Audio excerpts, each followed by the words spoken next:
Hey everyone, quick biochemistry basics here. Let's talk about eukaryotic transcription. The enzyme required for the process of transcription is the RNA polymerase. The prokaryotes have only one RNA polymerase enzyme, while the eukaryotes have three RNA polymerase enzymes. RNA polymerase II is a major polymerase enzyme involved in the transcription of mRNA in eukaryotes. The RNA polymerase II, along with other proteins known as the transcription factors, are required for the initiation of transcription. The transcription factors are also known as general transcription factors. Let's see how the transcription factors are designated. The initial two letters are written as TF, which stands for transcription factor. The 2 indicates that it's a transcription factor for RNA polymerase II. The letter next to 2 can be A, B, D, E, F, and H depending on the function of transcription factor.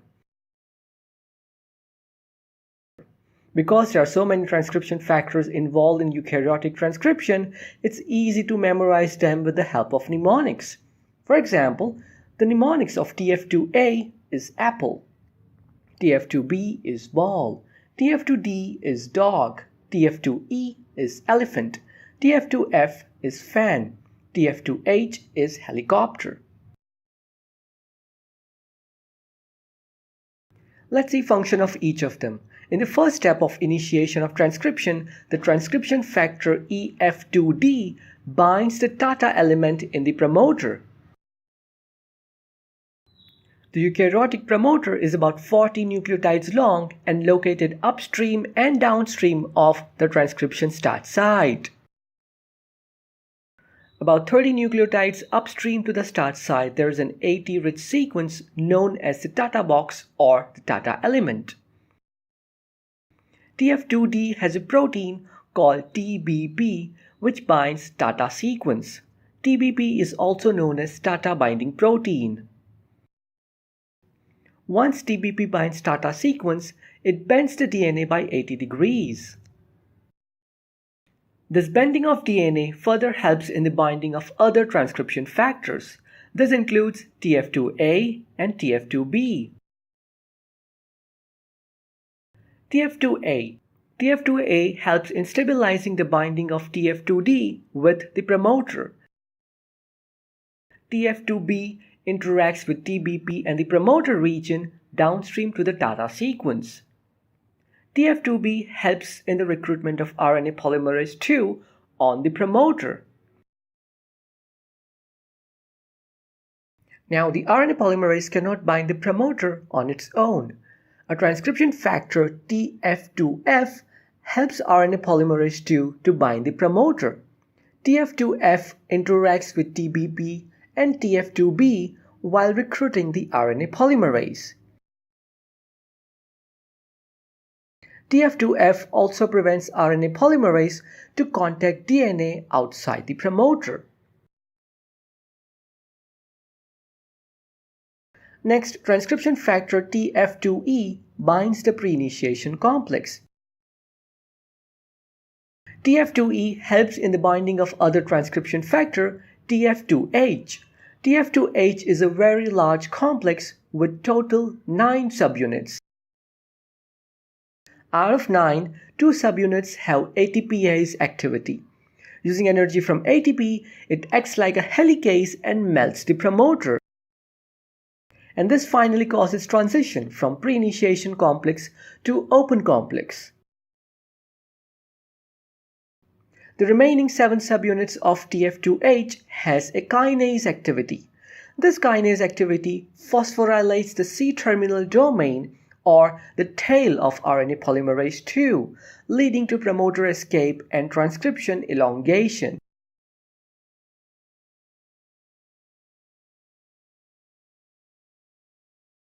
So we can remember the events of transcription initiation with the following mnemonics.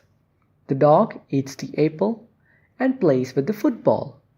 He gets tired and sits in front of the fan. When he sees an elephant, he runs away in the helicopter. Transcription elongation. Once RNA polymerase have initiated transcription, it shifts into elongation phase. The transcription factors that helps in elongation are called elongation factors. There are two such elongation factors, TFEB and TF2S. TFEB is recruited to polymerase by transcription activators. TFEB is a kinase protein and phosphorylates serine residues in the C-terminal domain of the polymerase.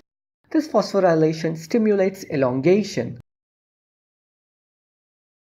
The other factor involved in elongation is TF2S. Now, the rate at which the RNA polymerase transcribes the DNA is not same at all DNA sequences. At some DNA sequences, the rate of transcription is fast, while at other DNA sequences, it can be slow. TF2S helps to increase the rate of transcription at the region where the rate of transcription becomes slow. It also does not allow RNA polymerase to pause and encourages to move on. 5' capping. As the RNA polymerase starts elongation, the mRNA starts forming. The formation of mRNA occurs in 5' to 3' direction. The first RNA processing event that occurs during elongation is the 5' capping. During this process, the terminal gamma phosphate of the nucleotide is removed by the enzyme RNA triphosphatase. In the next step, guanyl transferase enzyme carries out reaction between beta phosphate of the first nucleotide and alpha phosphate of GTP. Once guanine is attached, methyl transferase enzyme attaches a methyl group to the guanine nucleotide. This structure is called 5' cap and it helps in the recruitment of mRNA on the ribosome for the initiation of translation. Termination of transcription. When the RNA polymerase reaches the end of the gene, the C-terminal domain of the RNA polymerase interacts with two proteins, CSTF and CPSF. The CSTF stands for cleavage stimulation factor and CPSF stands for cleavage and polyadenylation specificity factor. When the end of the gene is transcribed into RNA, these proteins are recruited to the mRNA by the C-terminal domain of RNA polymerase. The cleavage stimulation factor CSTF cleaves the mRNA. Once the mRNA is cleaved, CSTF dissociates. The CPSF then recruits poly-A polymerase, which adds about 200 adenine residues at the 3' end, giving rise to poly-A tail. The poly-A polymerase uses ATP for this purpose. Once poly-A tail is formed, the poly-A binding protein binds the poly-A tail, and during this step, CPSF is released from the mRNA. The poly-A binding protein prevents degradation of poly-A tail.